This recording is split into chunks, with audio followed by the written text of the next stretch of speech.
Hello everyone, myself Hariom Tyagi. I works in Gangotri Group of School as a physics faculty. I welcomes you all in this paper solution session of NEET 2021 physics paper. जो first question था हमारा, the escape velocity from the earth surface is v, the escape velocity from the surface of another planet having a radius 4 times that of the earth and same density. अगर मैं velocity का formula density और radius के term में जानता हूं तो बहुत इजीली आप बहुत कम समय में क्वेश्चन सॉल्व कर सकते हो. हम जानते हैं कि एस्केप वेलोसिटी का जो फॉर्मूला हम याद रखते हैं वो होता है ये. क्लियर. इस फॉर्मूले को डेंसिटी के टर्म में आप ऐसे लिख सकते हैं, rho of earth density upon 3 epsilon naught of gravitation यानी 4 pi G into R square. इस तरीके से आप इस फॉर्मूले को लिख सकते हैं. क्लियर. ये मैंने आपको बताया था कि सरफेस पर, अर्थ के सरफेस पर जो ग्रेविटेशन का फॉर्मूला होता है वो आप इलेक्ट्रोस्टैटिक एनालॉजी से rho x by 3 epsilon naught से यहाँ लिख सकते हो. क्लियर. तो velocity of earth escape will be proportional to root of rho into R. ये मुझे यहाँ से पता चल जाता है अर्थ के लिए. ये मैं अर्थ के लिए बोल रहा हूँ. अगर मुझे किसी प्लैनेट के लिए चाहिए तो किसी प्लैनेट के लिए मैं इसको डिवाइड कर दूंगा. मैंने डेंसिटी रखा है सेम और अर्थ का उसने बोला है surface area is V, the radius कितना है, surface of another planet having a radius 4 times that of the earth. Earth की रेडियस का 4 गुना होना चाहिए. तो देखिए डेंसिटी सेम रखी मैंने, रेडियस 4 गुना रखी अर्थ की रेडियस की, प्लैनेट की रेडियस का स्क्वायर का रूट. तो इस तरीके से मैं डेंसिटी से डेंसिटी गायब, आर ई स्क्वायर अपॉन 16 आएगा, आर ई स्क्वायर का रूट, आर ई स्क्वायर से आर ई स्क्वायर ये आएगा. V escape on earth should be equal to 4 into V escape in planet. इस तरीके से मैं आंसर दे सकता हूं. तो मेरा आंसर क्या आना चाहिए, the escape velocity from the earth surface is v. Earth surface पे वी था और मुझे प्लैनेट पे बताना है तो ये आंसर आएगा मेरा 1/4 यहाँ. तो ये आंसर मेरा कुछ इस प्रकार से आएगा, 4 इधर जाएगा, वीपी उधर, तो वीपी बराबर आएगा 4 इंटू वेलोसिटी ऑफ अर्थ. तो हमारा इसमें आंसर है first. Okay. Next second question, a cup of coffee cools from 90 degree centigrade to 80 degree centigrade in 80 minutes when the room temperature is 20 degree centigrade. The time taken by the similar cup of the coffee. ये Newton's law of cooling का question है जिसमें हम जानते हैं कि rate of cooling proportionally होती है टेम्परेचर डिफरेंस के. ये हम जानते हैं. तो इसमें मैं लिख सकता हूं T final minus T initial upon delta T, एक प्रोपोर्शनैलिटी का कांस्टेंट. ये बात तब वैलिड होती है, ये आपको बताया गया था, कि जब कभी सराउंडिंग और बॉडी के टेम्परेचर में डिफरेंस बहुत कम होता है तो हम ये बोल सकते हैं कि rate of cooling will always be proportional to the temperature difference with surrounding. Body का सराउंडिंग के साथ जो टेम्परेचर डिफरेंस है उसके डायरेक्टली प्रोपोर्शनल होती है. ये न्यूटन कूलिंग लॉ है. इसको मैं एक सिंपलेस्ट फॉर्म में लिख सकता हूं जो आपको क्लास में बताया गया होगा. ये फॉर्मूला आपको बताया जाता है, T final minus T initial upon delta T बराबर K इंटू T फाइनल, बोले तो T बॉडी, बॉडी का क्या टेम्परेचर है, माइनस T सराउंडिंग, सराउंडिंग के साथ ये टेम्परेचर डिफरेंस होता है. अब मैं पहले जो इन्होंने कंडीशन दी है कि 90 टू 80 आने में, 90 टू 80 कूलिंग की बात कर रहा हूं तो मैं इनिशियल माइनस फाइनल मोड लगा दूंगा यहाँ, इस पे मोड लगा देते हैं. तो बड़े में से छोटा घटाएंगे, 90 minus 80 by temperature in T minute में इतना डिक्रीमेंट होता है बराबर K. बॉडी का टेम्परेचर मुझे इस केस में, क्योंकि वो वेरी करता है, लेकिन हम सिंपलेस्ट फॉर्म अगर यूज करना चाहते हैं, लीनियर वेरिएशन में अगर इसका सॉल्व करना चाहता हूं तो इन दोनों को ऐड करके आधा कर लेते हैं. अदरवाइज हर इंस्टेंट पे बॉडी का टेम्परेचर कम होता जाता है. लेकिन ये एक अप्रोक्सीमेशन वाला एक्सप्रेशन होता है जिसमें हम बॉडी का टेम्परेचर इन दोनों का मैक्सिमम वैल्यू और मिनिमम वैल्यू का एवरेज लेते हैं. तो 90 प्लस 80/2 यानी कितना आएगा, 170/2. 90 प्लस 80 170/2 और 170/2 को हम कहते हैं 75. ये कितना आएगा, 90 प्लस 80 ये आएगा 170 और 170 का आधा होता है 85 माइनस सराउंडिंग का टेम्परेचर कितना है, the time room temperature 20 degree centigrade, ये मुझे लेना है 20 डिग्री सेंटीग्रेड। तो ये फर्स्ट इक्वेशन आएगी। इसके बाद जो सेकंड इक्वेशन आएगी ये आएगी the time taken by the similar cup of tea to from 80 to 60। अब दूसरी इक्वेशन में कुछ ऐसे लिखूंगा 80 to 60 minus upon t dash is equal to k 60 plus 80 यानी 140 बाई 2 यानी 70 माइनस 20। ये दो इक्वेशन है। मुझे बताना क्या है इसमें, ये टी डैश टी के टर्म में बताना है। बहुत इजी है, डिवाइड कर देते हैं। जैसे ही आप डिवाइड करोगे यहाँ क्या है 10 बाई टी, तो ऊपर 10 बाई टी और नीचे क्या है 20 बाई टी डैश, और इधर आएगा के 85 माइनस 20 यानी 65 और यहाँ 70 माइनस 20 यानी 50। ये बड़ा ही सिंपल फॉर्म है, इसको बड़े इजीली आप टी डैश उधर, इसको पहले हम 13 10, ये टी डैश है, टी नीचे टी डैश ऊपर, तो यहाँ 10 T dash by 20 T. Calculation में बिल्कुल मिस्टेक नहीं करेंगे, ये 2 आएगा 5, तो टी डैश आएगा हमारा 13 बाई 5 इंटू टी। तो इसमें आएगा 13 बाई 5 इंटू टी। ओके बच्चों, okay now we will talk about question number 3rd। A thick current carrying cable of radius r carries current I uniformly distributed across it. The variation of magnetic field due to the cable is with the distance r from the axis of the cable is represented by। ये आपको class में directly represent किया जाता है कि magnetic field अगर thick cable है तो सेंटर से लेके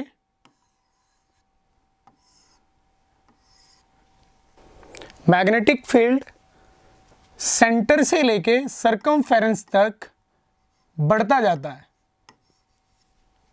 ओके, तो और सर्कमफेरेंस के बाद वो नीचे की ओर डिक्रीज करने लगता है। अगर मैं डिस्टेंस बढ़ाता हूं तो सर्कमफेरेंस से बाहर जाने पर वो डिक्रीज करने लगता है। इसका मतलब पहले इंक्रीज करेगा और फिर डिक्रीज करेगा। वो आंसर ये है, ये डायरेक्टली आपको नोटबुक में लिखाया जाता है। Okay, now we will talk about question number 4। Polar molecules are the molecules having a permanent electric dipole moment, having zero dipole moment, acquire dipole moment only. ये थियोरेटिकल क्वेश्चन है। Polar molecules में हमेशा permanent magnetic dipole electric dipole होता है। Clear? Polar जो होता है जिसमें जैसे HCl है उसमें एक की इलेक्ट्रोनेगेटिविटी ज़्यादा है, दूसरे एटम की कम है। Cl की इलेक्ट्रोनेगेटिविटी ज़्यादा है, H की कम है, तो Cl जो इलेक्ट्रॉन्स हैं उनको अपनी ओर अट्रैक्ट करता है, जिससे कि एक बार डेल निगेटिव आता है, एक पे डेल पॉजिटिव आता है। तो इसको हम पोलर मॉलिक्यूल कहेंगे। और पोलर मॉलिक्यूल में अपना इनहेरेंट एक इलेक्ट्रिक डायपोल मोमेंट होता है परमानेंट, इसलिए इसका आंसर आना चाहिए ए। Got it? ये थ्योरेटिकल क्वेश्चन है। इसके बाद next question, find the value of the angle of emergence from the prism refractive index of the glass. इसमें आपको कुछ नहीं करना है, सिर्फ रे डायग्राम बनाना है। लाइट इधर से ऐसे आ रही है, 90 डिग्री पर जब इंसिडेंट होता है तो कोई भी डिफ्लेक्शन रे में नहीं आता है, 90 डिग्री पर ही रे दूसरे मीडियम में एंटर कर जाती है। अगर ये 60 डिग्री है और ये 30 डिग्री है तो बेटा ये एंगल आएगा 60 डिग्री, और जिससे कि इस पॉइंट पर ये एंगल आएगा 30 डिग्री। ओके, यहाँ रिफ्रैक्टिव इंडेक्स मुझे दिया गया है √3। अब मैं इस पॉइंट पे लगा दूंगा स्नेल्स लॉ। मान लेते हैं ये एंगल थीटा है, तो हम लिखेंगे √3 sine 30 is equal to sine theta into 1। तो साइन थीटा की जो हमारी वैल्यू आएगी वो आएगी √3/2, और ये वैल्यू होता है थीटा बराबर 60 डिग्री पर। इसका मतलब आंसर आएगा 60 डिग्री। बहुत ही तेज़ी से आप ये कैलकुलेशन कर सकते हो। इसमें ऐसा कुछ नहीं है कि आपको 2 मिनट लगेंगे सॉल्व करने में, समझे। 1 मिनट में ये कैलकुलेशन की जा सकती है। इसके बाद a parallel plate capacitor has a uniform electric field E in the space between the plates. If the distance between the plates is D, the area of the each plate is A, the density, the energy stored in the capacitor is। हम जानते हैं कि energy density का formula क्या होता है, half E0 E², half ε0 E²। ये energy density का फॉर्मूला होता है, energy density into volume AD। देखो कितने आसान क्वेश्चन है। तो आंसर क्या आएगा, half epsilon not E square into A D. Directly अगर आपको फॉर्मूले याद हैं तो बहुत ज्यादा आसान मैं ये कहूंगा कि ये क्वेश्चन पेपर था। छोटे छोटे चेंजेस आपको करने हैं। मुझे इसमें एनर्जी डेंसिटी का अगर फॉर्मूला याद है तो सिर्फ वॉल्यूम से मल्टीप्लाई करना है। Now we will talk about question number 7। A particle is released from height s from the surface of earth at a certain height. Its kinetic energy is 3 times its potential energy. The height from the surface of earth, the speed of the particle at an instant are respectively. Okay, ऐसा कुछ बोला गया है कि ये surface से s height पर एक पार्टिकल को रिलीज किया जाता है जब वो सरफेस से किसी हाइट h पर है, तो उसकी वेलोसिटी कुछ ना कुछ होगी, तो उसकी काइनेटिक एनर्जी होगी। वो काइनेटिक एनर्जी इस वक्त की पोटेंशियल एनर्जी का 3 गुना है। ये कंडीशन मुझे दी गई है। यहां से लेके यहां तक आने में अगर मैं एनर्जी कंजर्वेशन लगाता हूं तो मैं लिखूंगा यहां टोटल एनर्जी mgs है और यहां total energy half mv² plus mgh potential energy. अब ये वैल्यू उठा के यहां पुट कर देते हैं, mgs 4mgh, mg से mg गायब, तो h की वैल्यू आएगी s/4। ओके, और इस h को उठा के यहां रख देते हैं, तो 3mgs/4 इधर आएगा हाफ mv², m से m गायब, 2 से 2 गायब, तो वेलोसिटी हमारी आएगी 3gs/2 का रूट। तो इसका मतलब आंसर है हमारा 3gs/2 s/4। फर्स्ट आंसर है इसमें। Okay, now second one question.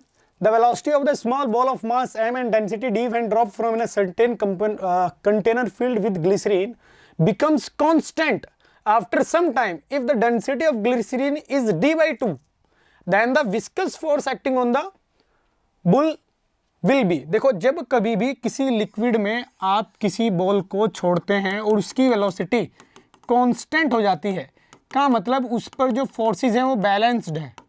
इसका मतलब उस पर जो फोर्सेस हैं वो बैलेंस्ड है। मान लेते हैं ये हमारी बॉल है और इस पर फोर्स बैलेंस्ड है, क्योंकि कांस्टेंट वेलोसिटी से बॉल नीचे जा रही है, तो नीचे की ओर जो फोर्स आएगा वो आएगा mg। mg क्या होगा? Rho of ball volume of ball into G. ऊपर की ओर जो फोर्स आता है वो क्या आता है? बॉयंसी फोर्स और ड्रैग फोर्स दोनों आता है। बॉयंसी फोर्स क्या होता है? Rho of liquid volume of B into G, और एक आएगा ड्रैग फोर्स जिसको हम विस्कस फोर्स भी कहते हैं। विस्कस फोर्स मुझे यही बताना है क्वेश्चन में। देन द विस्कस फोर्स, तो मैं लिखूंगा एफ विस्कस प्लस ऊपर की ओर रो ऑफ लिक्विड। लिक्विड की डेंसिटी कौन है? लिक्विड ग्लिसरीन, और ग्लिसरीन की डेंसिटी हमें दिया हुआ है उन्होंने, when the drop in the glycerine the density of the glycerine is d/2, यानी जो बॉडी की डेंसिटी है उसका आधी डेंसिटी है। क्लियर? तो मैं यहां लिखूंगा ग्लिसरीन की डेंसिटी d/2 यानी लिक्विड की density volume of ball into G बराबर डेंसिटी ऑफ बॉल, d दिया हुआ है v इंटू जी। तो इस अकेली एक इक्वेशन से आप आंसर तक पहुंच जाओगे और आंसर आएगा dvg/2, और ये dvg कौन है? mg, mg/2, तो आंसर आना चाहिए mg/2। Okay, now we will talk about next question. The electron concentration in n-type semiconductor is the same as the hole concentration in p-type semiconductor. An external field electric is applied across the each of them. Compare the currents in them. No current will be flow. देखो बच्चों, n-type जो career होते हैं जैसे electron, उनकी conductivity, उनकी mobility ज्यादा होती है। हॉल के रेस्पेक्ट में मोबाइलिटी जो इलेक्ट्रॉन की होती है सेमीकंडक्टर के अंदर वो ज्यादा होती है। इसका मतलब current due to n type यानी इलेक्ट्रॉन्स, यानी एन टाइप सेमीकंडक्टर में जो करंट आएगी वो ज्यादा आएगी और पी टाइप सेमीकंडक्टर में करंट कम आएगी, इसलिए इसका आंसर होना चाहिए 4। इसमें एक डाउट बच्चों को आ सकता है जो मेरे भी दिमाग में आया था, इसमें मेरे भी एक दिमाग में डाउट आया था कि जो टाइप सेमीकंडक्टर है उसमें कैरियर की तरह बिहेव करते हैं इलेक्ट्रॉन, और पी टाइप सेमीकंडक्टर में कैरियर की तरह बिहेव करते हैं होल। अगर मैं इलेक्ट्रिक फील्ड अप्लाई करता हूं सेमीकंडक्टर पे तो इलेक्ट्रॉन फ्री हैं, वो कंडक्शन बैंड में है, तो वो कंटिन्यूअसली फ्लो करेंगे, समझे ना, इलेक्ट्रिक फोर्स की वजह से। लेकिन अगर मैं होल की बात करूं, एनसीईआरटी में वैसे आप डायरेक्टली इस लाइन से इसका आंसर दे सकते हैं कि मोबिलिटी किसकी ज़्यादा होती है, एन की ज़्यादा होती है, पी की कम होती है, इसलिए करंट एन की वजह से ज़्यादा आएगी। ओके, इसलिए इसका आंसर आएगा 4। ओके, अगर मैं थोड़ा दिमाग लगाऊं, मान लेते हैं एनसीईआरटी की आपकी लाइन आपको थोड़ा कंफ्यूजन में क्रिएट करती है, क्योंकि हॉल तभी चलेगा जब इलेक्ट्रॉन अपना स्पेस छोड़ेगा, आगे से इलेक्ट्रॉन आएगा, वो हॉल में ऑक्यूपाई करेगा हॉल को, तो आगे एक हॉल बनेगा। क्लियर? तो इस तरीके से हॉल फ्लो करते हैं। लेकिन जब सिर्फ इलेक्ट्रॉन एज अ कैरियर है तो वो कंटिन्यूअस फ्लो करेंगे, और अगर हॉल है तो वो किस तरीके से फ्लो कर रहा है कि एक इलेक्ट्रॉन आ रहा है, ऑक्यूपाई कर रहा है, फिर एक होल आगे जा रहा है, फिर एक इलेक्ट्रॉन आ रहा है, ऑक्यूपाई कर रहा है, फिर होल आगे जा रहा है। तो अगर इन दोनों फिनोमेना को मैं देखूं तो मैं ये कहूंगा कि जो इलेक्ट्रॉन कंडक्शन बैंड में फ्री हैं वो ज्यादा करंट, वो इजीली फ्लो करेंगे विद रेस्पेक्ट टू हॉल, इसलिए इसका आंसर आना चाहिए 4। Okay, next, an infinitely long straight conducting carries a current of 5 ampere as shown and electron is moving with, ये बहुत ही आसान क्वेश्चन है। इसमें एक स्ट्रेट वायर है, इन्फिनाइट स्ट्रेट वायर, इससे आगे एक डी डिस्टेंस पर चार्ज को फेंक दिया जाता है parallel to current velocity v से। तो इसमें हम जो बेसिक फॉर्मूला होता है मैग्नेटिक फील्ड का किसी मूविंग चार्ज पर QVB, उसको यूज करेंगे। Q हमें दिया हुआ है 1.6 इंटू 10⁻⁻19। V वेलोसिटी हम जानते हैं कितनी है, 10⁵। B मुझे इसमें निकालना पड़ेगा, उसका फॉर्मूला क्या होता है, म्यू नॉट I। I कितना है, 5 एम्पियर, I है इसमें 5 एम्पियर अपॉन 4πd। अब 4π में यहां क्योंकि ये इन्फिनाइट है तो जब हम लिमिट लगाते हैं तो 4π में ये 2πd हो जाता है, समझे। इन्फिनाइट वायर के लिए यहां नीचे 2πd आता है। अब d कितना है इसमें, 20 सेंटीमीटर, तो यहां मुझे लिखना पड़ेगा पाई 20 इंटू 10⁻⁻2। इस एक्सप्रेशन को यदि मैं सॉल्व करता हूं तो आप जाएंगे 8 इंटू 10⁻20। इसका आंसर आएगा ये F, ये इसका आंसर है 8 into 10⁻20। Okay, now we will talk about question number 11. An electromagnetic wave of wavelength lambda is incident on photosensitive surface of negligible work function if m mass of photoelectron emitted from the small has de Broglie from the surface has de Broglie wavelength lambda d, then मतलब एक surface है जिसका work function मुझे negligible लेना है, और एक electromagnetic wave आती है जिसका वेवलेंथ लैम्डा है, तो हम लिखेंगे hc/लैम्डा, जो इक्वेशन होती है फोटो इलेक्ट्रिक इफेक्ट में आपको बताई जाती है, minus work function that will be equal to half mv², kinetic energy of electron, ये आपको बताई जाती है, समझे, maximum kinetic energy of electron. तो आप इसमें वर्क फंक्शन को 0 रखिए, कितना इजी बनाने के लिए उन्होंने ये वर्क फंक्शन को आपको 0 बोल दिया गया है।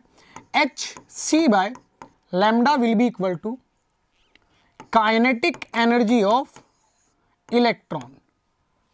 क्लियर? तो इसमें से अगर मैं डी ब्रोगली वेवलेंथ का फॉर्मूला लगाना चाहता हूं तो h/√2m काइनेटिक एनर्जी लिखा जाता है। काइनेटिक एनर्जी होता है hc/लैम्डा, लैम्डा चला जाएगा ऊपर, रूट, ये लैम्डा आने वाले फोटोन का लैम्डा है। क्लियर? ये लैम्डा, तो यहां से अगर आप इक्वेशन लिखना चाहते हैं, lambda d will be equal to 2√hc mc2, ये हमारी इक्वेशन आएगी। अब इसमें मैं कर देता हूँ स्क्वायर, तो lambda d square is equal to h upon 2mc into lambda. ये हमारा आंसर है। तो मैच करते हैं, कौन सा है इसमें answer? Lambda d square 2mc by h is equal to lambda 2mc upon h lambda d square. Fourth answer हमारा इसमें आएगा। Okay, now two charged spherical conductor of radius r1 r2 are connected by a wire, then the ratio of the surface of charge densities, अगर मैंने उनको connect कर दिया है तो k q1 by r1 should be equal to k q2 by r2। मैं इसमें क्या करता हूं, 4 पाई से दोनों ओर मल्टीप्लाई करता हूं, r1 से ऊपर मल्टीप्लाई, r1 से नीचे मल्टीप्लाई, r2 से नीचे मल्टीप्लाई, r2 से ऊपर मल्टीप्लाई।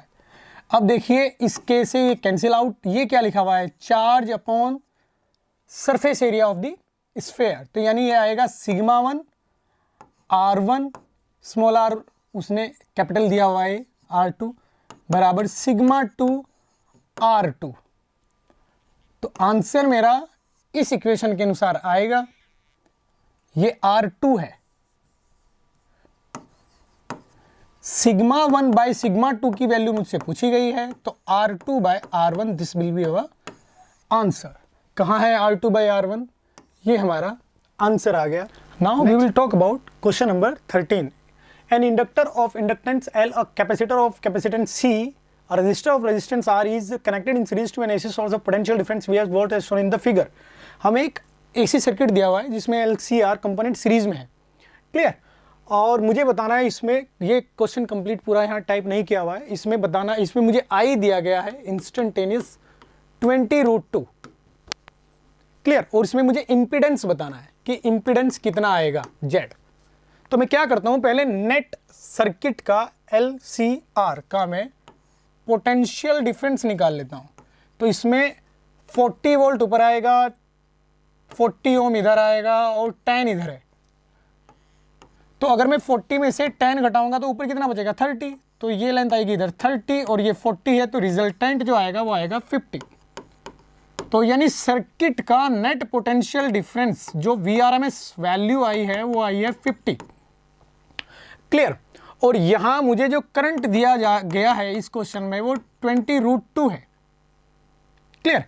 अगर मुझे Z बताना है तो वो क्या आता है? V by I 50 upon 20 IRMS लिखना पड़ेगा मुझे। ये इंस्टेंटेनियस करंट है, ये पीक वैल्यू है, एक्चुअली करंट की ये पीक वैल्यू, मुझे RMS वैल्यू निकलनी पड़ेगी। और RMS वैल्यू में इसमें आएगा ये 10√2 है, 10√2, सॉरी मैंने गलत लिखा है, ये 10√2 है। तो इसमें आएगा 10√2 बाई √2, तो √2 से √2 गायब, यहाँ आ जाएगा 10। तो यानी मुझे जो करंट की वैल्यू आएगी वो आएगी 10 IRMS, VRMS upon IRMS Z होता है, समझे। तो मुझे इस इंस्टेंटेनियस पीक वैल्यू से क्या निकालना पड़ेगा? IRMS निकालना पड़ेगा जो कि 10 है। अब 5/50 बाई 10 क्या आएगा? 5। तो इसका मतलब Z की वैल्यू कितनी है? 5। तो इसका आंसर आएगा 5 ओम। बहुत इजी क्वेश्चन था, okay. Now we will talk about question number 14। For a plane electromagnetic wave propagating in x direction, which one of following combination gives the correct possible direction for the electric field and magnetic field B respectively।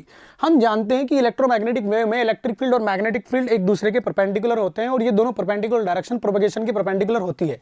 तो इसमें से कोई भी दो direction जो एक दूसरे के परपेंडिकुलर है उनका डॉट प्रोडक्ट 0 आएगा। तो आप इसको ऑप्शन से इजीली सॉल्व कर सकते हो। इसमें अगर आप इस ऑप्शन को देखते हो, थर्ड ऑप्शन, इन दोनों को अगर आप डॉट प्रोडक्ट करते हो, जे के साथ प्लस हो जाएगा और ये माइनस हो जाएगा, यानी 1 - 1, तो आंसर थर्ड आएगा। ये दोनों वेक्टर एक दूसरे के परपेंडिकुलर हैं, क्लियर। माइनस माइनस प्लस और प्लस माइनस माइनस, तो +1 -1 ये 0 आएगा। तो यही ऑप्शन थर्ड में ही इलेक्ट्रिक फील्ड और मैग्नेटिक फील्ड एक दूसरे के परपेंडिकुलर, तो आंसर आएगा third. Next question, consider the following statements A and B and identify the correct answer। A Zener diode is connected in reverse bias when used as voltage regulator। बिल्कुल सही बात है। The potential barrier of PN junction R lies between 0.1 volt to 0.3 volt। ये गलत बात है। Potential PN junction का range 0.7 तक जाती है, समझे ना, 0.7 वोल्ट तक जाती है, जो कि सिलिकॉन के लिए होता है। तो इसलिए इसका ये इनकरेक्ट और ये करेक्ट, तो आंसर आना चाहिए A is correct and B is incorrect. 4 answer आना चाहिए। Third 16 the equivalent capacitance of the combination shown in the figure. बच्चों ये शॉर्ट हो चुका है, क्लियर। तो अगर मैं इन दोनों पॉइंट के अक्रॉस देखूंगा तो सी क्या आएगा, 2C, इसका आंसर आएगा थर्ड। बहुत ही आसान क्वेश्चन है, देखते ही आप इनका आंसर दे सकते हो। In a potentiometer circuit a cell of EMF 1.5 gives balance point at 30 centimeter length of the wire. If another cell of EMF 2.5 volt replaces the final cell, then at what length of the wire the balance point occurs? Okay, मान लेते हैं कि potential gradient x है, तो x into L1, L1 क्या है 36 centimetre, और x into L2, L2 क्या है मुझे बताना है।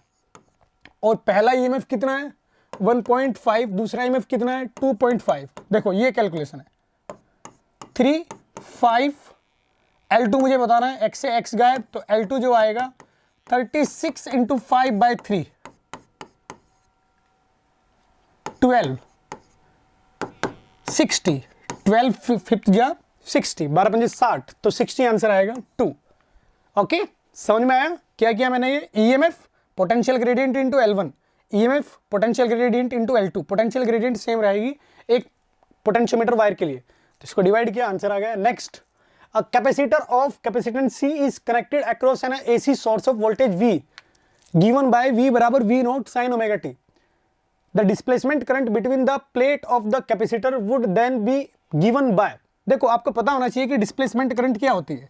डिस्प्लेसमेंट करंट दी जाती है epsilon naught d phi by dt से, क्लियर। एक कैपेसिटर के लिए जो अंदर फ्लक्स होता है, एक कैपेसिटर के लिए अंदर फ्लक्स कैसे लिखोगे आप, यहां जो इलेक्ट्रिक फील्ड आएगा इंटू ए, ई इंटू ए, ये फ्लक्स होता है एक कैपेसिटर के लिए। कैपेसिटर के अंदर ई क्या होता है, पोटेंशियल डिफरेंस अपॉन डी, जो पोटेंशियल डिफरेंस आप अप्लाई कर रहे हो, जो मैं यहां वी ले रहा हूं उसको मैंने यहां वी माना है, अपॉन डी इंटू ए। तो मेरा इसमें वी वेरिएबल है, वी बराबर v naught sine omega t, time का फंक्शन कौन है, वी है। तो मैं अगर इसको डिफरेंशिएट करता हूं टाइम के रेस्पेक्ट में, तो ए बाई डी बाहर आ जाएगा, D V by D T बचेगा, D V by D T कितना आएगा, वी नॉट ओमेगा साइन का हो जाएगा कोस ओमेगा टी, ये आएगा। अब इसमें देखो क्या लिखा हुआ है, आई डी, मुझे बताना है आई डी। आई डी क्या होता है, epsilon naught d phi by D t, d phi by D t क्या आया, a v naught omega by d cos omega T, ये आया। अब ये क्या है सी, तो फाइनल आंसर क्या है C we naught omega cos omega T, ये आएगा आई डी। तो कौन सा आंसर आना चाहिए, v naught omega c, we naught omega c cos omega t, answer आएगा सेकंड। ओके, मतलब बहुत ही आसान कैलकुलेशन है। यदि कुछ क्वेश्चंस में कैलकुलेशन भी है तो बहुत आसान कैलकुलेशन है। डायरेक्ट फॉर्मूला लिखो, कुछ भी ऐसा नहीं है कि फॉर्मूले में मैनिपुलेशन है, फॉर्मूले से ही डायरेक्टली हमारे आंसर्स आ रहे हैं। A dipole is placed in an electric field as shown in the which direction which will move, किस डायरेक्शन में ये डायपोल हमारा मूव करेगा। देखो अगर इस पॉइंट की मैं बात करूं तो यहाँ इलेक्ट्रिक फील्ड इंटेंसिटी ज़्यादा है। कैसे पता मुझे, क्योंकि यहाँ अगर मैं सेम एक क्रॉस सेक्शनल एरिया लेता हूँ तो number of electric field lines ज़्यादा आ रही हैं और यहाँ कम आ रही हैं। तो इसका मतलब, और आप ये भी मान सकते हैं कि एक पॉइंट चार्ज से ही इस टाइप के इलेक्ट्रिक फील्ड का पैटर्न होता है। तो इस पॉइंट पे इलेक्ट्रिक फील्ड इंटेंसिटी ज़्यादा है, इस पे कम, तो ज़्यादा फोर्स इधर लगेगा, कम फोर्स इधर लगेगा, तो नेट ये इधर मूव करेगा। तो फाइनली ये मूव करेगा राइट साइड में। और कोई भी अगर प्रोसेस अपने आप कुछ प्रोसेस होता है, जैसे मैं इसको छोड़ देता हूँ डायपोल को यहाँ से, और ये अपने आप कुछ एक प्रोसेस कर रहा है, मूव कर रहा है अपने आप, तो हर एक प्रोसेस जो स्पॉन्टेनियस है अपने आप होता है, वो एक स्टेबल स्टेट में जाना चाहता है, यानी डिक्रीज पोटेंशियल एनर्जी की ओर जाना चाहता है। तो मुझे आंसर देना चाहिए इसमें towards the right and decrease in potential energy, towards the right as its potential energy will increase, increase नहीं आएगा डिक्रीज आएगा, towards the right as its potential energy will decrease. Third should be the answer. Next, the number of photons per second on an average emitted by the source of monochromatic light of wavelength 600 nanometer, what it delivers the power of 3.3 into 10 to the power 10 की power minus 3 watt will be. देखो बच्चों, मैंने आपको बताया था कि intensity होती है n naught h c by lambda, n naught क्या होता है यहाँ, total number of photons incident on per unit area per second. तो अगर आपको पावर दिया जाए तो इंटेंसिटी को आप पावर के टर्म में ऐसे लिख सकते हो, पावर बाई एरिया इंटेंसिटी होता है, जो कि n naught h c by lambda के बराबर आएगा। मुझे बताना है पर सेकंड आने वाले फोटोन, तो मैं एन नॉट इंटू ए की वैल्यू कैलकुलेट करूंगा, क्योंकि एन नॉट क्या है, पर यूनिट एरिया पर सेकंड। तो मैं एरिया से मल्टीप्लाई कर दूंगा तो ये अमाउंट क्या आएगा, पर यूनिट टाइम, ये आएगा per unit time number of photons. तो ए इधर P into lambda by h c. अब इसमें क्या करो आप, जो भी वैल्यूज गिवन है, P गिवन है हमें, कितना है P, 3.3 into 10 to the power minus 3। Lambda given है हमको, कितना लेमडा है, 600 nanometre, 10 to the power minus 9। H given है हमें 6.6 into 10 to the power minus 34। C 3 into 10 to the power 8। सारी वैल्यूज हमें दी गई है, इसको हम सॉल्व करेंगे। इससे ये गायब, ये 2 बार आएगा, इससे ये गायब, 200 आएगा, 100 आ जाएगा। तो अब आपको सिर्फ 10 की पावर कैलकुलेट करनी है। 10 की पावर अगर आप ऊपर देखेंगे तो -3, -9, -12 और +2 है, यानी 10 की पावर ऊपर आएगी -10। अब इधर कौन है, +8, 3 इंटू 10 टू दी पावर +8, और ये 10 टू दी पावर -34 है। तो अगर मैं ये 8 को इसमें से घटाता हूं तो यहां आएगा -26, तो ये जाएगा 10 टू दी पावर +26, तो हमारा आएगा 10 टू दी पावर +16। ये आंसर आना चाहिए, तो ये आंसर है हमारा 4। समझे ना, सिंपल कैलकुलेशन है, ऐसा कुछ नहीं है कि आपको बहुत ज्यादा यहाँ लेंथी कैलकुलेशन दी गई है। Next question, a small block slides down on a smooth inclined plane starting from, यानी इस क्वेश्चन में अगर आप ध्यान से देखें, let Sn be the distance travel by the block in the interval Tn-1 to t बराबर n। तो इस क्वेश्चन में Sn जो है वो nवें सेकंड की डिस्प्लेसमेंट है। Clear, B the distance travel by the block in the interval t बराबर n-1 टू t बराबर n, यानी ये Sn जो है ये nवें सेकंड का डिस्प्लेसमेंट है, और एक इंक्लाइंड प्लेन से smooth inclined rest, u initial हमें 0 दिया गया है। क्वेश्चन आसान बना दिया गया है, यहां से ये स्लाइड करता है नीचे की ओर, ये स्मूथ है, ये कोई एंगल है, तो मैं इसमें डायरेक्टली Sn वाला फॉर्मूला लगाऊंगा, हाफ a 2n-1, क्योंकि u 0 आएगा इसमें। फॉर्मूला होता है Sn बराबर u plus half a 2n-1।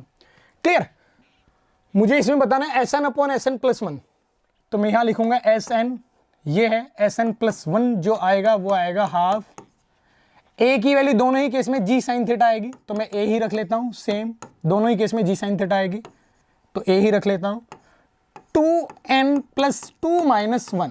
अब इसको डिवाइड कर देते हैं, Sn अपॉन Sn प्लस 1, तो 1/2 ये गायब हो जाएगा, आएगा 2n माइनस 1, 2n प्लस 1, बहुत ही 2n minus 1, 2n plus 1, easy calculation है। Next question, a screw gauge gives the following reading when used to measure the diameter of a wire. Main scale reading is 0 mm. Circular scale division 52 division. Given that 1 mm on the main scale correspond to 100 division on the circular scale. The diameter of the wire from the above data. Okay. मुझे इसमें reading बतानी है screw gauge की। Screw gauge में अगर मैं reading बताता हूं तो मुझे पता है कि 1 mm सर्कुलर डिवीजन पर 100 डिवीजन के बराबर है। जो सर्कुलर स्केल है उस पर 100 डिवीजन के बराबर 1 mm आता है, तो 1 mm अपॉन 100 ये आएगा एक डिवीजन के करस्पॉन्डिंग। सर्कुलर स्केल पर एक डिवीजन के करस्पॉन्डिंग इतनी डिस्टेंस मुझे हॉरिजॉन्टल स्केल पे दिखाई देगी। तो अगर मुझे सर्कुलर स्केल पर 52 डिवीजन दिखाई देते हैं, तो सर्कुलर स्केल पर 52 डिवीजन आने पर मेन स्केल इतनी डिस्टेंस मुझे शो कराएगी, और ये डिस्टेंस कितनी आएगी, 0.52 mm। आंसर दिया हुआ है सेंटीमीटर में, तो मुझे इसको डिवाइड करना पड़ेगा 10 से, तो आंसर आएगा सेंटीमीटर, और ये ऑप्शन है हमारा first. Okay, next, a radioactive nucleus AZ undergoes spontaneous decay in the sequence. देखो बच्चों, बहुत ही जनरल नॉलेज टाइप का क्वेश्चन है, बहुत आसान क्वेश्चन है। सबसे पहले मुझे AXZ में कोई एक पार्टिकल इनमें से निकलता है, alpha plus beta plus minus beta में से। अगर मैं एक जानता हूं Z यहां परमाणु क्रमांक यानी एटॉमिक नंबर है, जेड में एक की कमी होती है। एक की कमी कब होती है? एक की कमी आपको पता होगा कि जब बीटा पॉजिटिव निकलता है तो एक की कमी होती है। बीटा पॉजिटिव निकलने में एक की कमी होती है। और उसके बाद इन्होंने Z-1 में डिक्रीमेंट किया हुआ है कितने का? 2 का डिक्रीमेंट। इसका मतलब अब अल्फा पार्टिकल निकला है। एटॉमिक नंबर में 2 की कमी तब होती है जब अल्फा पार्टिकल निकलता है, समझे? और जब बीटा पार्टिकल निकलता है तो 1 का इंक्रीमेंट होता है। बीटा पार्टिकल बोले तो निगेटिव बीटा, तो आंसर आना चाहिए 4। क्लियर? इसका आंसर आएगा 4। Next question, a lens of larger focal length and larger aperture is best suitable as an objective of an astronomical since मतलब हम एस्ट्रोनॉमिकल टेलीस्कोप में लार्जर डायमीटर क्यों रखते हैं? क्वेश्चन ये है। तो क्यों रखते हैं? A large aperture contributes to the quality and visibility of image. बिल्कुल करेक्ट है। अगर लार्ज डायमीटर होगा तो ज्यादा अंदर प्रकाश आ पाएगा, लाइट ज्यादा आ पाएगी, तो क्वालिटी और विजिबिलिटी उसकी ज्यादा होगी। A large area of the object ensures better light gathering power. ये जनरल नॉलेज का क्वेश्चन है। अगर आपने एनसीईआरटी को रीड किया होगा, टेलीस्कोप वाला आर्टिकल पढ़ा होगा, तो ये आपको पता चलेगा कि सेकंड भी सही है। A large area of the objective ensure better light gathering power, इसी की वजह से फर्स्ट सही हो पाया। अ large aperture provides better resolution. Better मतलब रिजोल्विंग पावर ज्यादा होती है। रिजोल्विंग पावर का अगर फॉर्मूला देखेंगे आप, D/1.22 इंटू, बताया था आपको, लेमडा, ये होता है। यानी डी बड़ा तो रिजोल्विंग पावर बड़ा, तो इसका मतलब आना चाहिए इसका answer 4। Next question, a body is executing simple harmonic motion with frequency and frequency of the potential energy. अगर एक बॉडी फ्रीक्वेंसी एन के साथ सिंपल हार्मोनिक मोशन करती है, हम जानते हैं कि एक चक्कर कंप्लीट होने पर जो बॉडी की पोटेंशियल एनर्जी है वो 2 चक्कर कंप्लीट कर लेती है, समझे? इसका मतलब अगर एसएचएम की फ्रीक्वेंसी n है तो बेटा पोटेंशियल एनर्जी की फ्रीक्वेंसी 2n होनी चाहिए। इसका आंसर आएगा 2n, क्योंकि एसएचएम के एक चक्कर के दौरान पोटेंशियल एनर्जी 2 बार अपनी मैक्सिमम वैल्यू को अटेन करती है, यानी वो 2 चक्कर कंप्लीट कर लेती है। इसके बाद next, the half life of a radioactive nuclear is 100 hours, the fraction of the original activity that will remain after 150 hours would be. No problem.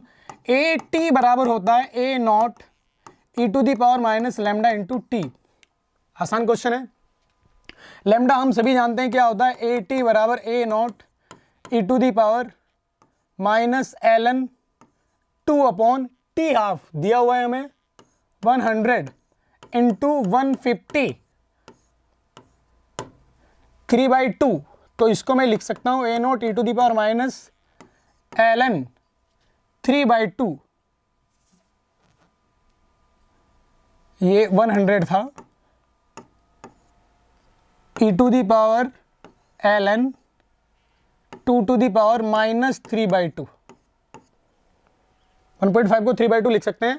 ये आएगा ए टी बराबर, मुझे फ्रैक्शन बताना है, तो a t upon a naught will be equal to e to the power L N 2। E to the power L n होता है तो उसको डायरेक्टली 2 माइनस 3/2 में लिख सकता हूँ, या इसको लिख सकता हूँ 1/2 टू दी पावर प्लस 3/2। और ये लिखा हुआ है 1/√8, जिसकी वैल्यू होती है 1/2√2। तो इसका आंसर आना चाहिए 3rd। Okay, next, match column first and column second and choose the correct match from the column first to column second. देखो, ये एग्जैक्टली फॉर्मूला बेस्ड क्वेश्चन है। Root mean square speed of the gas, कौन सा formula है? Q, एक आना चाहिए Q। Pressure exerted by ideal gas, simple P। Average kinetic energy of molecule 3/2 kT। Total internal energy of 1 mole of the diameter R। तो यानी A का आएगा Q, B का आएगा P, C का आएगा S। Answer should B 4। इसका answer आना चाहिए 4। जस्ट फॉर्मूला आपको याद है तो आप क्वेश्चन सॉल्व कर सकते हो। Next, if f a t r chosen as a fundamental physical quantity find the dimension of energy. Class notes में क्वेश्चन आपको कराया हुआ है। इसमें आप कैसे करोगे? देखो, एनर्जी हम जानते हैं m l square t minus 2 होता है। अब इसको मैं देखो कैसे मैनिपुलेट करता हूं, m l t minus 2 L अलग लिया मैंने, इसमें t टू दी पावर -2 से मल्टीप्लाई किया और t टू दी पावर +2 से आगे मल्टीप्लाई किया।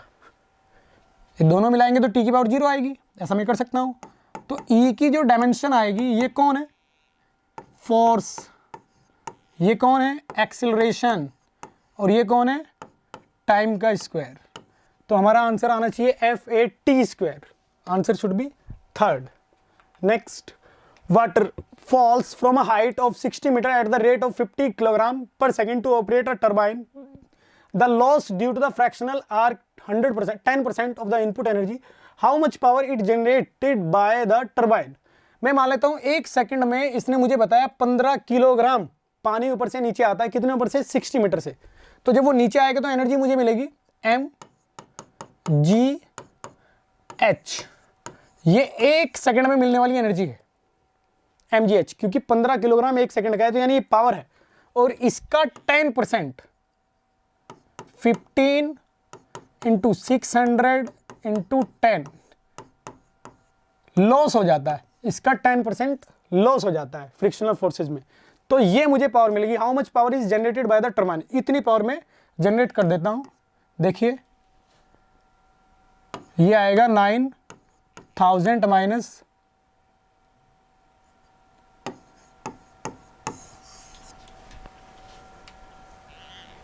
तो ये आएगा 8100 यानी 8.1 kilowatt.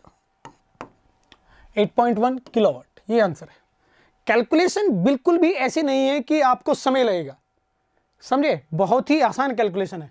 Next, the effective resistance of a parallel combination that consist of 4 wires of equal length, equal area of cross section and same material is 0.25 ohm. What will be the effective resistance? अगर 4 equal resistance को parallel में जोड़ा जाता है तो उनका resistance R/4 हो जाता है। यानी ये वैल्यू हमें R/4 दिया हुआ है, तो R कितना हुआ? 1 ओम। अब यदि इन सभी रेजिस्टेंस को मैं सीरीज में जोड़ता हूं तो इक्विवेलेंट क्या आएगा? 4 ओम। तो इसका आंसर आना चाहिए 4 ओम। नेक्स्ट, कॉमन फर्स्ट और सेकंड मुझे दिए गए हैं और मुझे इन्हें कनेक्ट करना है कि ड्रिफ्ट वेलोसिटी का फॉर्मूला क्या है, इलेक्ट्रिकल रेजिस्टिविटी क्या है, रिलैक्सेशन पीरियड क्या है, करंट डेंसिटी क्या है। करंट डेंसिटी I/A होता है और I बराबर होता है NEVD/A। तो A/A गायब हो जाएगी, तो NEVD किसका आंसर आएगा? ये Q है करंट डेंसिटी के लिए। रिलैक्सेशन पीरियड का फॉर्मूला ये होता है। सारी फॉर्मूले बेस्ड क्वेश्चन है। ड्रिफ्ट वेलोसिटी का फॉर्मूला ये होता है। इलेक्ट्रिकल रेजिस्टिविटी का फॉर्मूला ये होता है। इसका मतलब BS होना चाहिए, ड्रिफ्ट वेलोसिटी R होना चाहिए और रिलैक्सेशन पीरियड P होना चाहिए, करंट डेंसिटी Q होना चाहिए। तो यानी A का R आएगा, B का S आएगा, C का P आएगा और D का Q आएगा। Answer should be 2। Directly formula based question है। Next question, a nucleus with mass number 240 breaks into 2 fragments each of mass number 120, the binding energy per nucleon. Binding energy per nucleon का मतलब by A, atomic mass number. तो मुझे यदि binding energy निकालनी है तो A से multiply करना पड़ेगा। अगर मुझे बाइंडिंग एनर्जी निकालनी है, A से A गायब हो जाएगा। तो बाइंडिंग एनर्जी पर न्यूक्लियन मुझे दिया गया है कितना? 120 मास नंबर का बाइंडिंग एनर्जी है 8.5। मेरे पास पहले एक न्यूक्लियस था जिसकी A की वैल्यू 240 थी और वो ब्रेक हो गया 2 वैल्यूज में, ये 120 और ये 120। इनकी बाइंडिंग एनर्जी पर न्यूक्लियन 8.5 है और इसकी है 7.6। तो यहां मुझे बाइंडिंग एनर्जी अगर प्रोडक्ट की निकालनी है, मुझे बताना है the total gain in binding energy. Total gain in binding energy निकालने के लिए मैं binding energy of product minus binding energy of reactant करता हूं। तो ये 120 और 120 यानी 240 बाइंडिंग एनर्जी पर न्यूक्लियन है 8.5 और initial 240 into 7.6 binding energy per nucleon. यहाँ न्यूक्लियन 120, 120, 240 और इसकी कितनी 8.5, इसकी भी कितनी 8.5। तो फाइनल बाइंडिंग एनर्जी आएगा ये, इनिशियल आएगा ये। इसको यदि मैं सॉल्व करना चाहता हूँ तो 240 8.5 माइनस 7.6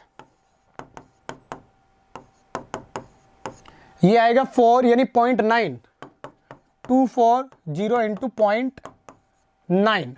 अब 0.9 को इसमें मल्टीप्लाई करूंगा मैं, ये आंसर आएगा 216, फर्स्ट आंसर है। Okay, next, a convex lens A of focal length 20 cm, a concave lens B of focal length 5 cm are kept along the same axis with distance d between them. If a parallel beam of light falling on A leaves B as a parallel beam, then the distance d in centimeter. मेरे पास एक convex lens है, इसके बाद मेरे पास एक concave lens है, light parallel आती है प्रिंसिपल एक्सिस के। इफ पैरेलल बीम, तो वो कहां से पास होगी? फोकल से। तो अगर मुझे फाइनल बीम भी पैरेलल चाहिए प्रिंसिपल एक्सिस के, तो लाइट इस प्रकार से आनी चाहिए कि वो इस लेंस के फोकल पॉइंट की ओर एड्रेस करें, क्योंकि अगर वो फोकल पॉइंट की ओर एड्रेस करते हैं तो इससे निकलने के बाद वो पैरेलल हो जाएंगे प्रिंसिपल एक्सिस के। और ये पॉइंट कितना है? 5 सेंटीमीटर। और ये कितना था? यहां से लेके यहां तक ये 20 सेंटीमीटर। कन्वेक्स लेंस की फोकल लेंथ 20 सेंटीमीटर, क्योंकि अगर इस पे पैरेलल आता है तो ये कहां उनको कन्वर्ज करेगा? वो कन्वर्ज करेगा 20 सेंटीमीटर पे। तो ये टोटल लेंथ 20 सेंटीमीटर होना चाहिए और 5 सेंटीमीटर, तो इनके बीच की डिस्टेंस आनी चाहिए 15 सेंटीमीटर। ये डिस्टेंस आएगी 15 सेंटीमीटर, तो आंसर आना चाहिए इसका 15 centimetre. Got it? Next question, a spring is stretched by 5 centimetre by force of 10 newton, यानी 10 न्यूटन के फोर्स ने 5 सेंटीमीटर का एक्सपेंशन दिया, तो के बराबर हमारे पास आ जाएगा 200 न्यूटन पर मीटर। के की वैल्यू ये आएगी। The time period of the oscillation when a mass of 2 kg is suspended by it is. The time period of the oscillations when a mass of 2 kg is suspended. Time period होता है t बराबर 2 pi under root m upon k. m कितना है? 2 kg। k कितना है? 200। तो यहां से 2 पाई बाय 10, ये आंसर आएगा 2 पाई बाय 10। पाई कितना होता है? 3.14 इंटू 2, तो 6.28 बाई 10, आंसर आएगा 0.628 second. This one should be answer. Next, if E G respectively denote energy and gravitational, then E by G has the dimension। हम जानते हैं कि जो F होता है, E एनर्जी दिया है, तो मैं एनर्जी लेता हूं। एनर्जी होता है Gm1 by M1 into M2 by R। ये एनर्जी का फॉर्मूला होता है, पोटेंशियल एनर्जी। और इसमें अगर मैं डायमेंशन लेता हूं तो m² बाई L आएगा। E बाई जी की मुझे डायमेंशन बतानी है, तो E बाई जी इधर आ जाएगा, इसको नीचे लेके आ जाते हैं, तो m² L की पावर -1, ये हमारा आंसर आएगा m² L की पावर -1 t की पावर 0। तो आंसर आएगा 235। Okay, next, 27 drop of same size are charged at 220 volt each. They combine to form a bigger drop. Calculate the potential of bigger drop. Bigger drop का potential आएगा K Q total by बड़ी radius. अब मुझे पता है 27 अगर छोटी block radius की ड्रॉप्स हैं तो उनका टोटल वॉल्यूम बड़े वाली ड्रॉप की वॉल्यूम के बराबर आएगा। हम ये कैंसिल आउट कर सकते हैं, तो यहां आएगा 3 इंटू आर बराबर कैपिटल आर।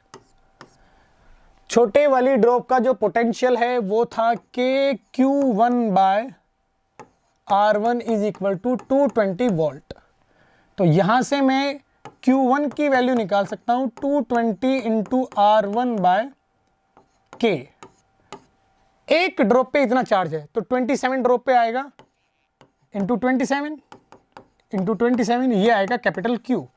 वैल्यू उठा के यहां पुट कर देते हैं, 220 R1 इंटू 27 अपॉन के इंटू के बाई आर। इससे ये गायब, आर की वैल्यू कितना है? 3R। ये पोटेंशियल आएगा big drop, potential of big drop.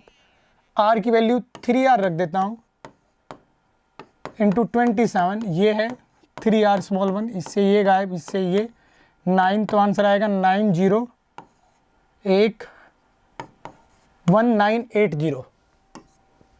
Okay, next question. A particle moving in a circle of radius r with a uniform speed takes time t to complete one revolution. If this particle were projected with the same speed at an angle theta to the horizontal, the maximum height attained by it equals to 4r. Maximum height u square sin square theta by 2g ये होता है अगर u से फेंका जाए। अब u मैं पहले वाले तरीके से निकाल सकता हूं। m उन्होंने मुझे बताया है कि r रेडियस को कंप्लीट करने में t सेकंड लगते हैं, r रेडियस के सर्कल को कंप्लीट करने में, तो ये उसकी स्पीड है, ये जो दिया हुआ है। अब ये स्पीड उठा के यहां रख देता हूं, 4r 4 pi square r square by T square sine square theta upon 2g। मुझे बताना है इसमें थीटा, तो मतलब साइन थीटा की वैल्यू बतानी है। r से एक r गायब, 4 से ये 4 गायब, 2g टी स्क्वायर ऊपर आएगा, पाई स्क्वायर r नीचे आएगा, इसकी पूरे की पावर 1/2 आएगी, इधर साइन इनवर्स आ जाएगा और हमारा ये एंगल आएगा। और ये कौन सा आंसर है? 2g T square upon pi square r का 1/2, फर्स्ट ऑप्शन। 37 का आंसर आएगा first. Next, from a circular ring of mass m and radius r and arc corresponding to 90 degree sector is removed. देखिए ये मेरे पास एक ring है, उन्होंने इसमें से ये पोर्शन काट दिया 90 डिग्री वाला। अब मेरे पास ये रिमेनिंग है सिर्फ, तो अगर टोटल का मास m था तो अब हमारे पास जो m मास होगा इस रिमेनिंग पोर्शन का m डैश वो आएगा 3m/4, क्योंकि m/4 आपने इसमें से हटा दिया। और हम जानते हैं कि जब हम सिमेट्रिकली मास हटाते हैं तो फॉर्मूला चेंज नहीं होता है। फॉर्मूला इसका क्या आएगा? m dash r square. तो आंसर आएगा 3m/4 r स्क्वायर। इसका आंसर होना चाहिए k टाइम्स है एम आर स्क्वायर का, k times M R square into k times, तो इसको मैं लिख दूंगा k एम आर स्क्वायर। तो एम आर स्क्वायर से एम आर स्क्वायर गायब, तो k बराबर आएगा 3/4, तो आंसर आएगा 2। इसका आंसर आएगा 2। Now we will talk about question number 39। A uniform conducting wire of length 12a and resistance r is wound up as a current carrying coil in shape of an equilateral triangle। तो अगर मैं equilateral triangle जिसकी side length a है, मैं round up करता हूं, कितना इसकी टोटल लेंथ है 12 है, तो ये आएगा 4 टर्न, नंबर ऑफ टर्न आएंगे 4। क्लियर? और यदि मैं इसको स्क्वायर बनाना चाहता हूं तो नंबर ऑफ टर्न आएंगे इसमें 3, अगर साइड लेंथ a में रखता हूं। क्लियर? मुझे बताना है the magnetic dipole moment of the coil. Magnetic dipole moment होता है NIA, यानी 4I दोनों में सेम है a। इसका एरिया आएगा √3/4a स्क्वायर। इक्विलेटरल ट्रायंगल का एरिया √3/4a स्क्वायर होता है, और इसमें आएगा 3INIA, इसका एरिया होता है a स्क्वायर। तो मैग्नेटिक मोमेंट इसका आएगा 3IA स्क्वायर और इसका आएगा √3IA स्क्वायर। इसका मतलब फर्स्ट का रेस्पेक्टिवली बताना है, पहले वाले का पहले लिखना है, √3IA स्क्वायर और 3IA स्क्वायर, इसका आंसर आएगा second. Now next 40। Two conducting circular loops of radius R1 R2, एक मेरे पास R1 लूप है और एक मेरे पास R2 लूप है। मुझे दिया गया है कि R1 जो है वो काफ़ी बड़ा है, बहुत बड़ा है R2 के रेस्पेक्ट में। इसका मतलब मैं इसको एक पॉइंट मान सकता हूँ। मैग्नेटिक म्यूचुअल इंडक्टेंस M मुझे बताना है। M क्या होता है? L into I। समझे ना? इसमें मैग्नेटिक इंडक्टेंस मेरे को बताना है। इसमें थोड़ा फाई बराबर होता है L इंटू I। ये म्यूचुअल इंडक्टेंस है। आपको बताया गया था कि डायरेक्ट अगर आप फाई इसका फ्लक्स कैलकुलेट कर लें तो उसको आप इस तरीके से लिख सकते हैं L1 ड्यू टू 2। इसी को m बोला जाता है I। तो मैं इसका फ्लक्स निकाल देता हूं। इसके फ्लक्स के लिए मुझे पहले वाली करंट की वजह से इस सेंटर पर मैग्नेटिक फील्ड चाहिए होगा, mu naught I upon 2 into R. एक सर्कुलर लूप की वजह से मैग्नेटिक फील्ड ये होता है, और मैं इसको पॉइंट मान सकता हूं क्योंकि इसकी रेडियस बहुत ज़्यादा छोटी है। तो सेंटर पे इतना होता है इंटू एरिया, इसका आएगा पाई R2 स्क्वायर। ये किसके बराबर आएगा, L ड्यू टू 1, यानी म्यूचुअल इंडक्टेंस, इसी को बोला जाता है M I। तो मेरा M जो आएगा वो आएगा R2 स्क्वायर बाई R1, ये आएगा R2 square by R1, mutual inductance इसके प्रोपोर्शनल आएगा। जो बड़ी रेडियस है वो R1 है, तो यहां नीचे R1 और R2 स्क्वायर बाई R1, यानी फर्स्ट आंसर आएगा।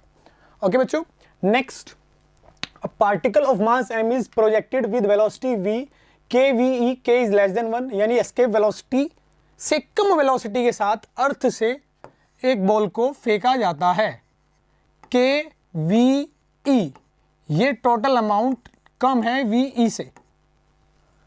Okay, from the surface of earth escape velocity, the maximum height above the surface reached by the particle is, यहां से मैक्सिमम हाइट मुझे बतानी है कि ये कितनी हाइट तक पहुंच सकता है।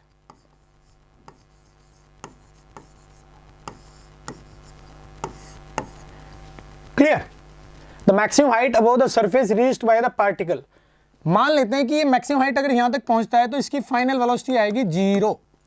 तो मुझे क्या करना चाहिए, यहां gravitational energy minus G M of earth mass of particle by R E plus ये H max should be equal to यहां टोटल एनर्जी और यहां टोटल एनर्जी। यहां टोटल एनर्जी आएगी G M E M upon R of earth negative plus half M this velocity का square, यानी K square. Now from this equation we can write G M E M upon R E plus H max is equal to minus G M E M upon R E plus half M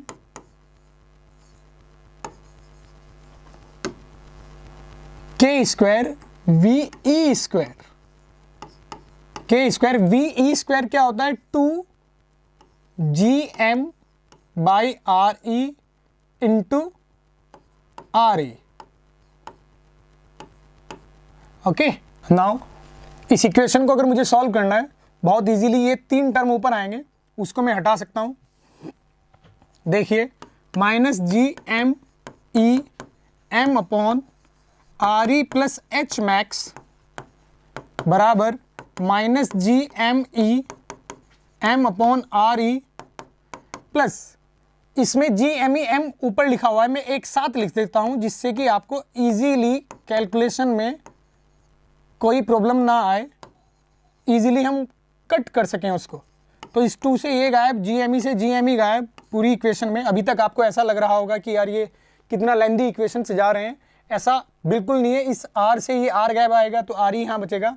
अब मैं minus are E plus H, ये minus वाला term इधर लिख देता हूँ, 1 by R ई, ये minus इधर आएगा।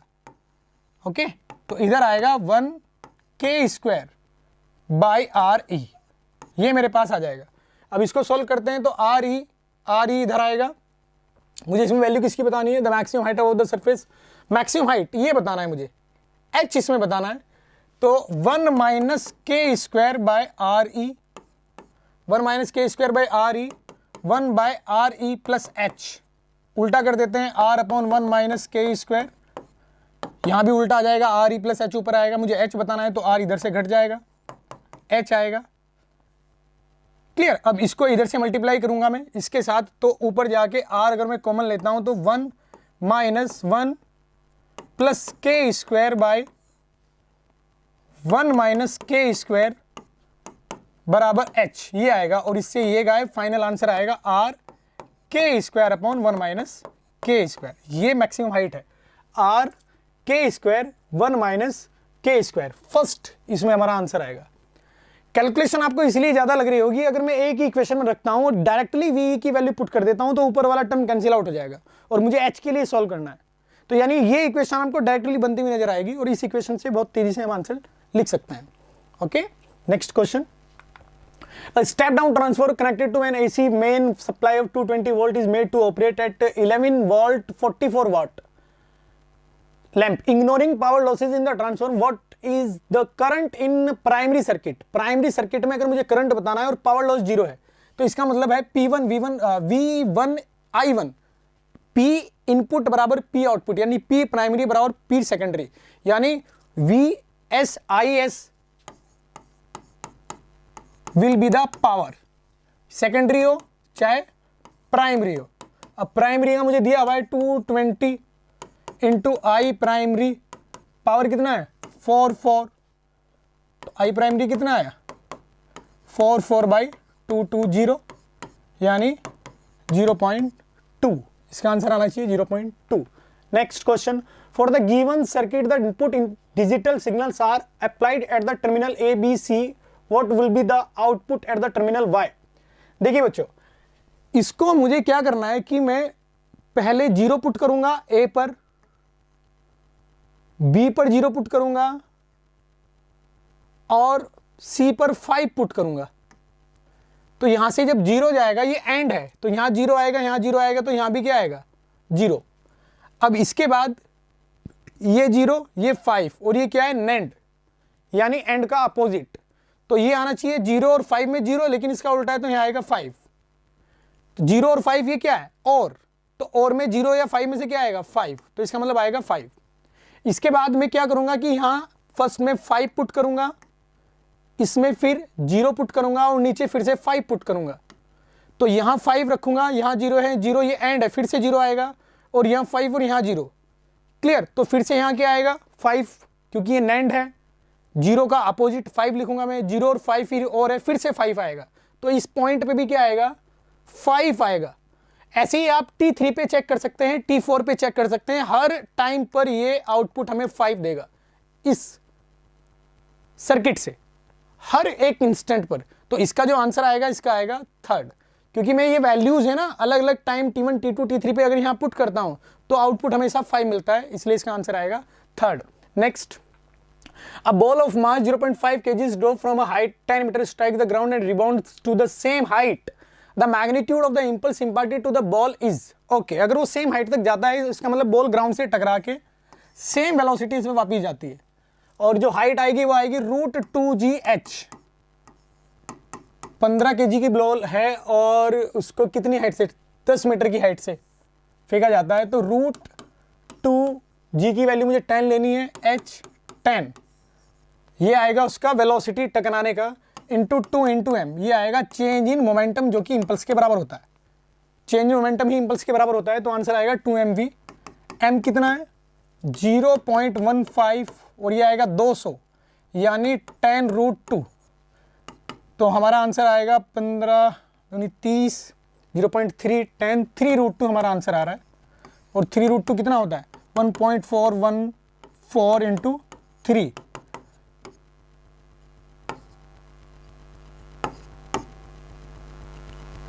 4.2 के राउंड हमारा आंसर आ रहा है, तो इसका आंसर आएगा third. Okay, next question, a car starts from rest and accelerates at 5 metre per second square at t बराबर 4 second. A ball is dropped out of a window by a person sitting in the car. एक मेरे पास car है जिसकी initial velocity हमें दिया गया है 0, ये 5 मीटर पर सेकंड के एक्सेलरेशन से एक्सेलरेट होती है और 4 सेकंड के बाद इसमें से एक ड्रॉप को गिरा दिया जाता है।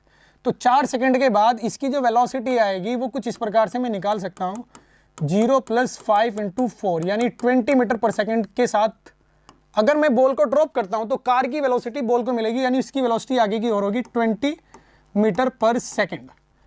ओके, और नीचे की ओर उसकी इनिशियल वेलोसिटी होगी 0। अब बॉल को ड्रॉप करने के 6 सेकंड के बाद आपसे नेट स्पीड पूछी जा रही है, तो बॉल को ड्रॉप करने के 6 सेकंड के बाद उसकी हॉरिजॉन्टल वेलोसिटी आगे की ओर 20 रहेगी, लेकिन नीचे की ओर हो जाएगी g इंटू 2, यहां से लेके यहां तक के 2 सेकंड होंगे ओनली, क्योंकि बॉल तब छोड़ी गई है जब स्टार्टिंग से 4 सेकंड हो चुके हैं, और उसने स्पीड तब पूछी है जब स्टार्टिंग से 6 सेकंड हो चुके हैं। तो यानी 4 से 6 तक टोटल हमें 2 सेकंड मिलेंगे ग्रेविटी को अपनी वेलोसिटी जनरेट करने के लिए वर्टिकली डाउनवर्ड। तो ये 20 तो रिजल्टेंट वेलोसिटी आएगी 20√2, समझे? तो आंसर आना चाहिए 20√2।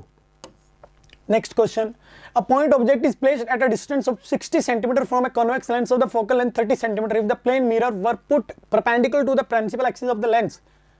ओके, देखिए अगर मैं लेंस यहां रखता हूं और इसका हमें 30 सेंटीमीटर फोकल लेंथ दिया हुआ है, मैंने पहले ऑब्जेक्ट को रखा 60 सेंटीमीटर पे यानी 2f पे, तो हमारा जो इमेज बनेगा वो कहां बनेगा? 2f पे बनेगा। ये जो डिस्टेंस हमें दी गई है,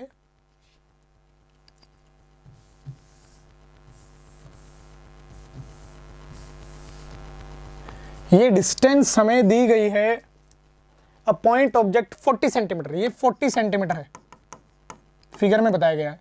तो यहां से जो ऑब्जेक्ट रखा हुआ है 60 सेंटीमीटर, उसका इमेज बनना चाहिए यहां, समझे? जो लेंस बनाएगा वो 60 पे बनाएगा, क्योंकि 2f पे रखा हुआ ऑब्जेक्ट 2f पे इमेज बनाता है। लेकिन यहां जैसे कि ये मिरर है, मिरर से टकरा के वो फिर वापस आएगा, जितनी ये डिस्टेंस है ये 20 आनी चाहिए, क्योंकि ये 40 है, टोटल 60 है, तो 20 आएगी। तो यहां ये फिर से 20 आएगी। तो अब ये लेंस के लिए हमारा फाइनल जो ऑब्जेक्ट होगा मिरर के बाद वो रखा होगा 20 पे पीछे। तो मुझे अब इक्वेशन सॉल्व करनी पड़ेगी 1/v minus 1/u equal to 1/f। इसमें v की वैल्यू मुझे बतानी है, और u हो जाएगा -20 प्लस 1/20, और f आएगा इसमें 30। तो यहाँ से 1/v अगर मैं सॉल्व करता हूँ वो आना चाहिए 1/30 माइनस 1/20, तो v की वैल्यू आएगी -60 सेंटीमीटर। अगर आप इसको सॉल्व करते हैं 20 इधर 30 उधर, नीचे 600 आएगा और -10 आएगा, तो -1/60 आएगा, v की वैल्यू आएगी -60। इसका मतलब ये है कि जब ये रे ऐसे जाएगी, ये रे ऐसे जाएगी, तो रे फाइनली ऐसे जाती हुई प्रतीत होगी कि इस पॉइंट से पीछे 60 और ये 40 है। इसका मतलब मिरर के पीछे 20 सेंटीमीटर, यानी यहां जब ये आएगा तो ये रे ऐसे बेंड होगी कि मुझे ऐसा लगेगा कि यहां से आ रही है, और फाइनल इमेज जो बनेगा वो वर्चुअल बनेगा और मिरर से 20 सेंटीमीटर पीछे बनेगा। तो आंसर होना चाहिए 20 centimetre from the plane mirror, it would be virtual image. First should be the answer. Okay, next question, in the product, ये वेक्टर का क्वेश्चन है, सिर्फ मुझे क्या करना है, v क्रॉस b की वैल्यू दिया हुआ है, b मुझे बताना है। तो v क्रॉस b में मैं डिटर्मिनेंट मेथड लगाऊंगा। v कितना दिया हुआ है, 2 4 6, b है b नॉट, इसकी वैल्यू मैं कैलकुलेट कर लेता हूं। इसकी वैल्यू आएगी i for b not minus 6b minus j, इसको इसके साथ 2b not minus 6b plus k 2b minus 4b, और इसकी कंपैरिजन में कर देता हूं दी गई वैल्यू के साथ। दी गई वैल्यू क्या है, ये फोर्स है, फोर्स आएगा 4i minus 20j plus 12k। इसका मतलब ये वैल्यू किसके बराबर है, 4b नॉट माइनस 6b की वैल्यू 4 के बराबर है। 20 की वैल्यू किसके बराबर है, 2b नॉट माइनस 6b की वैल्यू 20 के बराबर है। अब मैं इसी को सॉल्व कर देता हूं, और ये 2b minus 4b minus 2b किसके बराबर है, 12 के बराबर है, यानी b बराबर आएगा -6, b बराबर आएगा -6, और b बराबर -6 किसमें, इसमें और इसमें। तो मैं b की वैल्यू इसमें पुट कर देता हूं -6, ये आ जाएगा 2b नॉट 20 माइनस 36, इसका मतलब -16, यानी b नोट आएगा -8। अब b नोट कहां है, इधर b नोट है k में, तो -6, और b कहां है, b की वैल्यू आएगी -6 और b नोट -8, इसका आंसर है 3। ये b नोट यहां है ना, तो b नोट आएगा -8, b है -6, तो इसका मतलब 1 2 और 4 तो हो नहीं सकते हैं, b की वैल्यू आती ही आंसर आ गया था, समझे। b कितना है, -6, तो ये और ये तो हो नहीं सकते हैं, इसमें -4 प्लस है, तो आंसर आएगा 3। ये निकालने की जरूरत भी नहीं है क्योंकि ऑप्शन इस प्रकार से दिए हुए हैं। Okay next, a series LCR circuit containing 5 Henry inductor 80 pi farad capacitor and 40 ohm resistor is connected to 230 volt variable frequency AC source. The angle frequencies of the source at which power transfer to the circuit is half the power at the resonant angular frequency are likely to be. Okay, देखो आपको band width पढ़ाया गया होगा। Band width में आपको बताया गया है कि ये रिजोनेंस फ्रीक्वेंसी पर मैक्सिमम पावर होती है, और जब बैंड विड्थ आपको बताया गया था कि जिन दो फ्रीक्वेंसी पर बैंड विड्थ इफेक्टिव होती है उन पर मैक्सिमम पावर का आधा होती है, उस इंस्टेंट पर पावर मैक्सिमम पावर का आधा होती है। तो मुझे क्या बताना है, resonant frequency plus minus band width, ये टोटल बैंड विड्थ होती है R/L, तो प्लस माइनस R/L, इसका आधा रखूंगा मैं 2R/2L। तो ओमेगा R इसमें क्या है, रेजोनेंस फ्रीक्वेंसी कितना है इसमें, वो बड़े आसान से निकाल सकता हूं मैं, 1/√LC plus minus R/2L। R/2L की वैल्यू निकाल लेते हैं। R कहाँ है 40, 2L, L कितना है 5, तो ये कितना आएगा 4, R/2L आया 4, 1/√LC निकाल लेते हैं। L कितना है, L 5, C कितना है 80 माइक्रो है, 80 माइक्रो, पाई गलत लिखा हुआ है, माइक्रो फैरेड है, 10⁻⁶ का रूट 1/। अब इसको मैं सॉल्व करता हूं तो ये ऊपर 10⁻+6 जाएगा और नीचे आएगा 400, ये गायब, रूट करेंगे हम तो ये आ जाएगा 2√LC, L और C 80 micro farad 1/√LC, micro 1 2 3 4 5, तो ये आएगा 1000/4, और 4 से अगर मैं इसको हटाता हूं तो ऊपर आएगा 100, नीचे आएगा 2 तो आएगा 50, यानी इसकी वैल्यू 50 है। तो प्लस माइनस 4 यानी आंसर आएगा 46 और 54, 46 और 54, ये आंसर है। ओके, मतलब आपको 1/√LC निकालना था जो 50 है, और बैंडविड्थ का आधा जोड़ो और घटाओ, समझे ना, इसके पीछे और इसके आगे मैक्सिमम पावर का आधा पावर कंजम्पशन होगा, तो आंसर आना चाहिए इसका 4। Next question 49, 3 resistors having resistance R1 R2 R3, यहाँ करंट I1 है, तो मुझे इसमें क्या बताना है, I3/I1, I3/I1। हम जानते हैं कि ये जो I3 आता है ना, वो कैसे आता है, I3 कुछ इस प्रकार से आता है कि नेट करंट यानी I1 जो इधर से आ रहा है, अब इसमें करंट का ऊपर वाला रेजिस्टेंस अपॉन रेजिस्टेंस का एडिशन, ये आपको डायरेक्टली बताया जाता है क्लास में कि ऊपर वाला रेजिस्टेंस अपॉन नीचे रेजिस्टेंस का एडिशन। तो I3/I1 जो आएगा वो आएगा R2/R2 प्लस R3, ये आएगा R2/R2 प्लस 3, तो आंसर आएगा 3।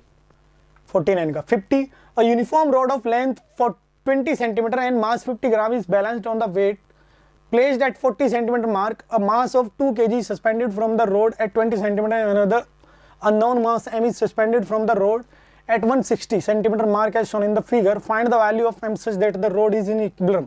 इसमें कैसे करेंगे हम, ये 0 से 20 सेंटीमीटर, 40 सेंटीमीटर, 160 सेंटीमीटर, 200 सेंटीमीटर का है, तो इसके अबाउट में नेट टॉर्क 0 कर देता हूँ, ये इक्विलिब्रियम में है, तो नेट टॉर्क के लिए 2 × G, ये लेंथ आएगी 20, ये टॉर्क आएगा ऐसे, समझे। अब इधर से टॉर्क ये टॉर्क ऐसे आएगा, क्लियर। अब इधर से टॉर्क, इस पूरे प्लैंक का जो मास दिया गया है मुझे 0.5 ग्राम है, किलोग्राम, तो 0.5 × G, अब 0.5 सेंटर में आएगा यानी 100 पे, तो ये 40 पे है, तो इसका मतलब 60, जो इसका mg होगा वो 100 पे आएगा। m कितना है 0.5, और ये आएगा 60, क्योंकि यहां से लेके यहां तक 100 है, क्लियर। ये 40 है तो ये 60 आएगा। अब ये नीचे घुमाएगा, अब ये जो मास है mg, इसका जो फोर्स आएगा ये आएगा यहाँ से 40 से 160, तो इसका मतलब 60 ये और ये 60 ये 120 प्लस mg इंटू 120, ये टॉर्क में लिखूंगा। अब इसको सॉल्व करते हैं, g से g गायब, 40 माइनस 30 120 इंटू एम, तो m बराबर आएगा 1/12 kg। देखने में ऐसा लग रहा होगा कि आपको कैलकुलेशन करनी पड़ेगी, लेकिन एक ही इक्वेशन में आपको बहुत इजी कैलकुलेशन से आंसर आएगा। इसका आंसर है 1। ओके, इस क्वेश्चन का आंसर आएगा 1। तो आप देख सकते हैं बच्चों, इस पूरे क्वेश्चन पेपर में थोड़ी सी कैलकुलेशन थी, लेकिन वो कैलकुलेशन ऐसी है कि आपको अगर फॉर्मूला याद है तो सिर्फ वैल्यूज पुट करनी है। ऐसा नहीं है कि आपको कुछ फॉर्मूले में मैनिपुलेशन है, कुछ ट्विस्टिंग दिया गया है, ऐसा बिल्कुल भी नहीं है।